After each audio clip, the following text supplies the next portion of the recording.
জাদুর দুই জুতা। কানপুর গ্রামে রীতা ও মিতা তার মা বাবার সাথে থাকতো। অসুস্থতার কারণে তাদের মায়ের মৃত্যু ঘটে। বেচারা রীতা ও মিতা বাসায় একা থাকতো। তাদের বাবা গোপাল বাহিরের দেশে কাজ করত, আবার কখনো কখনো বাসায় আসতো। গোপালের তার মেয়েদের চিন্তা ছিল। এই কারণে গোপাল রুবিনা নামে এক মেয়ের সাথে বিয়ে করে নিল। রুবিনার প্রথম থেকেই একটি মেয়ে ছিল, যার নাম ছিল কুসুম।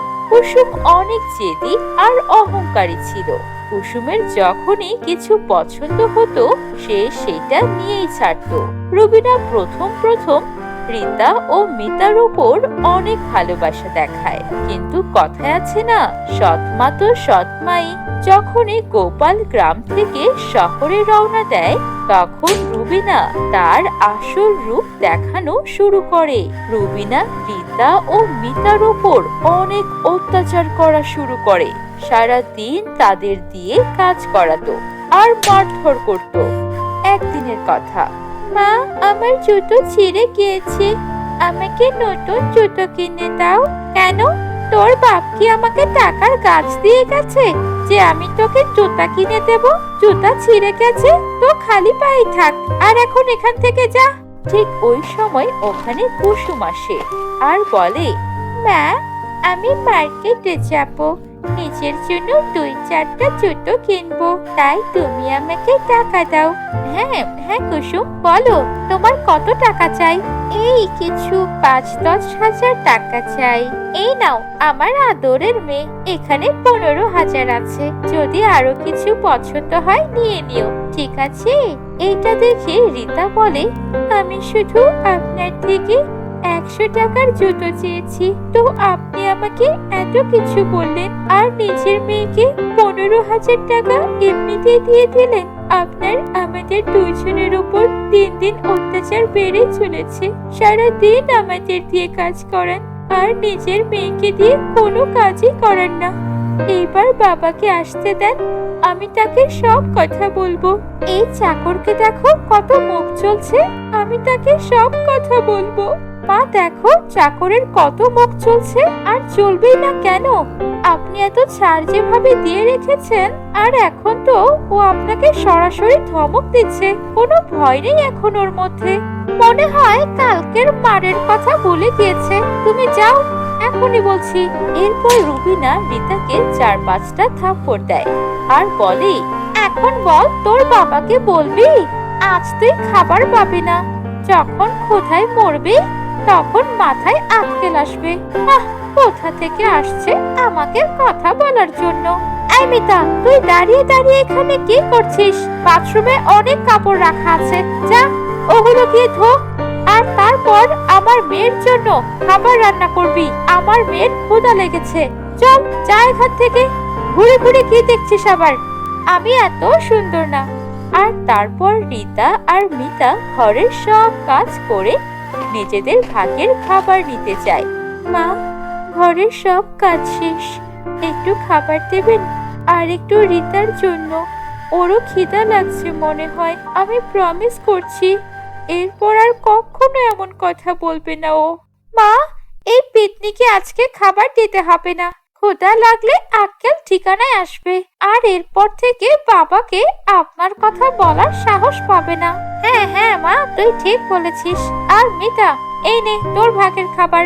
নিজের বোনের বেশি তরফদারি করবি তো তুইও খাবার পাবি না। মিতা সেখান থেকে খাবার নিয়ে এসে পড়ে আর নিজের বোনকে বলে, রীতা, আমার ক্ষুধা নেই, এই নাও তুমি খেয়ে নাও আর ঘুমিয়ে পড়ো। না না আপু, এটা তোমার ভাগের খাবার, তোমাকে ঘরের সব কাজ করতে হয়, তাই এই খাবার তুমি খাও। তুমি তো এই 2 দিন কোনো খাবার খাওনি। এরপর দুই বোন ভাগাভাগি করে খেয়ে নেয়। পরের দিন রীতা ঘরের কাজ করছিল। কুসুম সেখানে এসে কাচের গ্লাস ফেলে দেয় আর সেই কাচ রীতার পায়ে ঢুকে পড়ে। তারপর ওর পা থেকে রক্ত বের হতে লাগে। রীতা কান্না করতে করতে ওর বোনের কাছে যায়।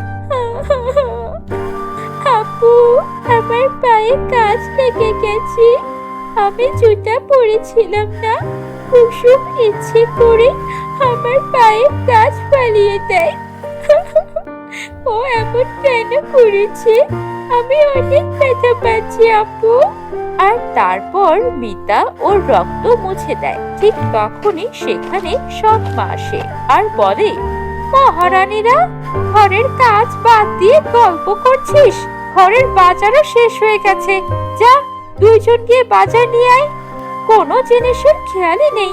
মা, বাজার আমি নিয়ে আসছি, আপনি মিতাকে বলেন না।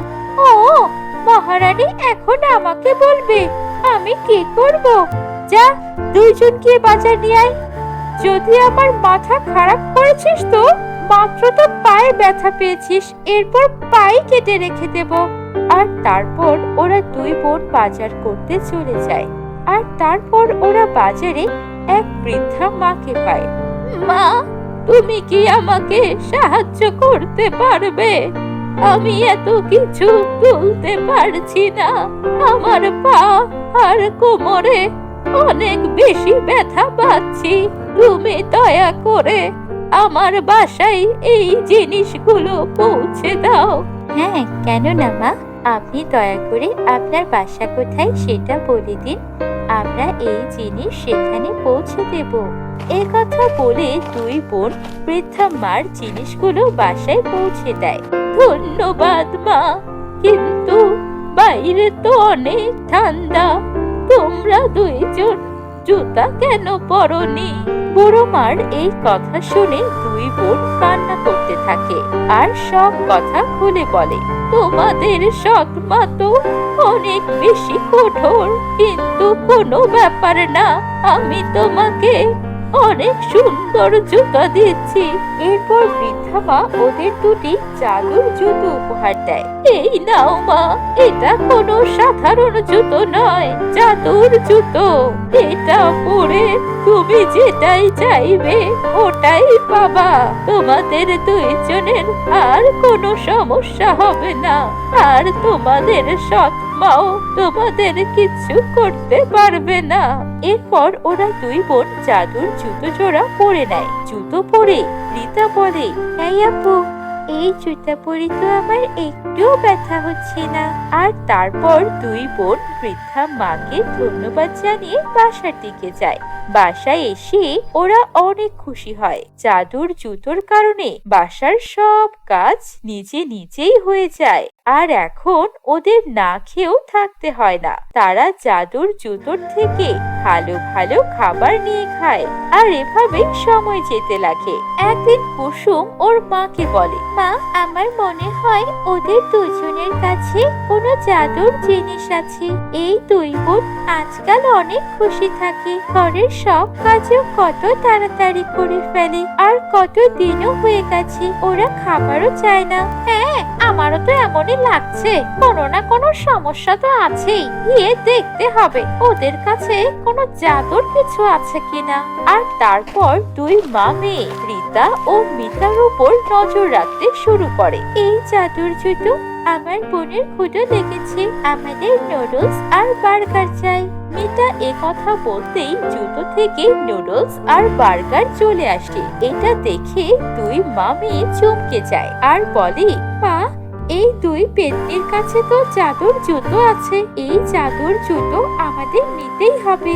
আর তারপর ওরা রীতা ও মিতার কাছে যায় আর বলে, এই দুই জুতা চুপচাপ আমাদেরকে দিয়ে দে, না হলে ভালো হবে না। এরপর রুবিনা ওদের কাছ থেকে জুতোগুলো নিয়ে নেয় এবং নিজের মেয়েকে পরার জন্য দেয়। আর কুসুম যখনই এই জুতো পরে তখনই ব্যথায় চিল্লাতে থাকে, মা, অনেক ব্যথা হচ্ছে, এই জুতো আমার পা থেকে খোলো মা। আর তারপর জুতো থেকে আওয়াজ আসে, তোমরা দুইজন রীতা ও মিতার সাথে অনেক অত্যাচার করেছো। আমি তোমাদের দুইজনকে ছাড়বো না। তোর মেয়ে এখনই ব্যথায় মারা যাবে। আর তার মধ্যেই মিতা বলে, জাদুর জুতো, আমার বোনকে ছেড়ে দাও, ওকে মাফ করে দাও। ঠিক আছে মিতা, তুমি বললে তাই ওকে ছেড়ে দিলাম।